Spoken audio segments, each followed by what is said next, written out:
Peut-être que vous êtes comme moi, puis qu'en 2020, lorsque Donald Trump a perdu l'élection présidentielle face à Joe Biden, vous vous êtes dit, bon, enfin, on est débarrassé de ce virus. Eh bien, faut croire que non. Parce que non seulement Trump est de retour, mais en plus de ça, le mal est plus profond que Trump lui-même. Bonjour le Québec, bienvenue à la chaîne de Max Duclos, votre prophète de malheur préféré. Aujourd'hui, on va parler de la présidentielle américaine qui, veut pas, est déjà dans un an. Ben oui, j'ai l'impression que hier encore, Biden gagnait contre Trump, mais faut croire qu'on rentre lentement dans un cycle électoral aux États-Unis. Ron DeSantis vient de faire une vidéo avec Elon Musk sur Twitter dans laquelle il déclare qu'il va être candidat pour être le représentant républicain à la présidentielle américaine de 2024. On se dirige vers un affrontement présidentiel entre Pépère Biden et Donald Trump ou Ron DeSantis, deux têtes qui sont plus brûlées l'une que l'autre. Puis honnêtement, ce que je me demande, c'est lequel est le pire entre les deux. Parce que Trump, il est juste vraiment brillant pour savoir ce que le monde veut entendre, puis il dit ce que le monde veut entendre. Au niveau juste real politique, de dynamique de pouvoir, Trump, c'est un génie. Il a su mettre le doigt sur un mal qu'il y avait en Amérique, il a su l'exploiter pour devenir président. Alors que DeSantis, toutes les conneries qu'il dit, toutes les conneries qu'il fait, il les pense fondamentalement. Fait que je vous pose la question, lequel est le pire entre les deux? Je parlais des conneries de DeSantis, il y a 30 secondes. Pour ceux qui connaissent pas trop, Ron DeSantis, c'est le gouverneur de la Floride, c'est quelqu'un qui est très à droite, puis c'est quelqu'un qui aime bien faire régresser les droits de certaines personnes dans son état. Voici quelques exemples. Il y a les lois qu'on appelle Don't Say Gay aujourd'hui en Floride qui empêchent carrément de discuter de tout ce qui entoure l'orientation sexuelle des enfants dans les écoles. Faudrait pas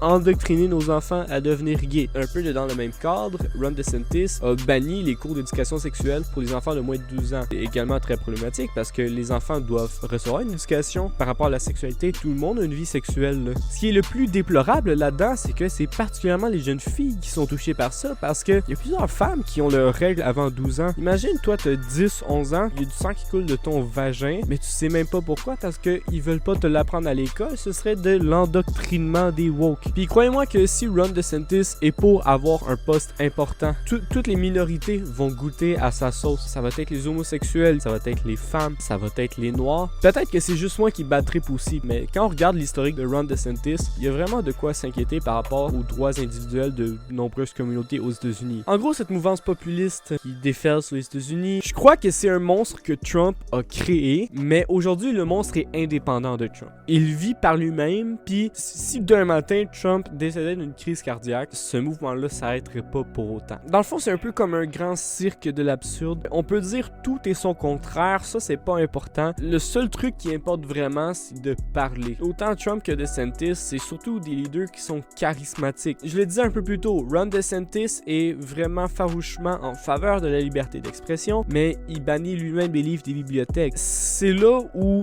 la chose est vraiment absurde, c'est que cette incohérence-là, on la voit chez DeSantis, mais on la voit également chez Trump. On aurait beau pointer du doigt toutes les incohérences qu'ils peuvent dire, c'est pas important, parce que c'est pas un mouvement qui est basé sur la rationalité. C'est des leaders qui sont charismatiques. Le monde vote pour DeSantis, pour Trump, parce qu'ils sont charismatiques, ils ont du charisme. C'est pas parce qu'ils disent des choses intelligentes. Puis tiens, en fait, au bout du compte, ça s'incarne aussi par une perte de foi dans les médias, dans les institutions, dans la science, une perte de foi dans les intellectuels. C'est là où la chose devient réellement dystopique. On se dirige vers un monde où on ne veut plus croire en la science, justement. Les entités qui méritent d'être crues, on perd confiance en elles, puis c'est là où la chose devient réellement dystopique. Puis au bout du compte, ce qui arrive, c'est qu'on se retourne vers des charlatans, des mythomanes, puis des leaders charismatiques pour prendre des décisions qui sont insensées. L'important, c'est juste de suivre le leader charismatique. Je vais conclure là-dessus. Cette mouvance-là est très absurde, mais je tiens à vous rassurer, la majorité de l'électorat est modérée, ne croit pas en ces niaiseries-là, mais il y a quand même de quoi s'inquiéter. L'existence même de ce mouvement-là peut inquiéter. Aujourd'hui, on la constate au Canada également. On verra ce qui arrivera à la prochaine élection, mais tous les chiffres semblent indiquer que Pierre Poilievre pourrait la gagner. Sur ce, le prophète de malheur a fini de prêcher. Je vous souhaite une bonne journée, un bel été, blablabla. Reposez-vous bien. Ciao!